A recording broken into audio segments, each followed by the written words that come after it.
क्योंकि देश की सुरक्षा और डिजिटल दुनिया को मजबूत बनाते हुए भारत सरकार ने बड़ा फैसला लिया है। अब से हर मैसेजिंग ऐप चाहे व्हाट्सएप हो या टेलीग्राम सिम बाइंडिंग के साथ सुरक्षित हो जाएगी। भारत सरकार ने सभी प्रकार के मैसेजिंग ऐप्स के लिए सिम बाइंडिंग को अनिवार्य कर दिया है। इसका मकसद है साइबर अपराधों पर लगाम लगाना और डिजिटल फ्रॉड को रोकना। सरकार का तर्क है कि इससे साइबर अपराध और डिजिटल फ्रॉड में कमी आएगी और देश की सुरक्षा मजबूत होगी। नमस्कार, मैं हूं सीमा और आप देख रहे हैं दैनिक भास्कर।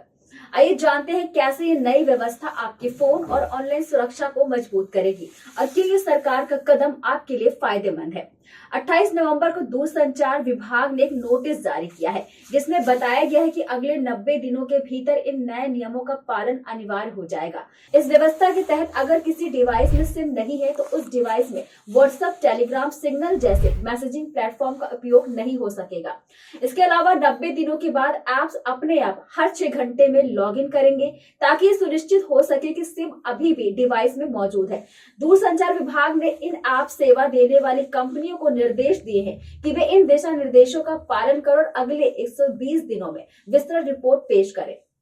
विभाग ने चेतावनी भी दी है कि अगर कंपनियां इन नियमों का उल्लंघन करती हैं तो उनके खिलाफ दूरसंचार अधिनियम 2023 साइबर सुरक्षा नियमों समेत अन्य कानूनों के तहत कठोर कार्रवाई की जाएगी। यह आदेश भारत में मौजूद सभी मैसेजिंग ऐप्स पर लागू होगा। इनमें WhatsApp, Telegram, Signal, RTI, Snapchat, ShareChat, Jio chat, Josh और अन्य शामिल हैं। अब जानते हैं कि सिम बाइंडिंग आखिर है क्या।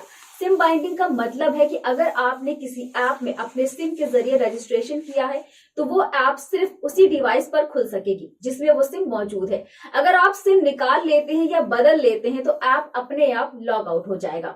इससे यह सुनिश्चित किया जाएगा कि बिना सिम के कोई भी व्यक्ति अपने प्रोफाइल का उपयोग नहीं कर सके। आपको ये भी बता दें कि सरकार ने ये कदम क्यों उठाया है। दरअसल सरकार का कहना है सिम बाइंडिंग से साइबर अपराध और विदेशी साइबर अपराधियों द्वारा डिजिटल फ्रॉड करने में मुश्किल हो जाएगी। 2024 के आंकड़ों की अगर बात करें तो भारत में साइबर धोखाधड़ी से लगभग 22,800 करोड़ रुपए का नुकसान हुआ है। सीमा पार से मौजूद अपराधी अक्सर मैसेजिंग ऐप्स का इस्तेमाल कर लोगों को निशाना बनाते हैं। इस नई व्यवस्था से यह सुनिश्चित किया जाएगा कि फोन में मौजूद प्रोफाइल को बिना सिम के कोई और इस्तेमाल ना कर सके, जिससे डिजिटल अपराधों पर लगाम लगेगी। ये कदम देश की डिजिटल सुरक्षा को मजबूत करने और नागरिकों को साइबर अपराध से बचाने के उद्देश्य से उठाया गया है। इस तरह की और खबरों को जानने के लिए देखते रहिए दैनिक भास्कर। नमस्कार। राजनीति हो या क्रिकेट, देश विदेश की ब्रेकिंग हो या आपके मोहल्ले की बड़ी खबर, सब मिलेगा एक ही ऐप में, सबसे तेज और भरोसेमंद। अभी डाउनलोड करें दैनिक भास्कर डिजिटल।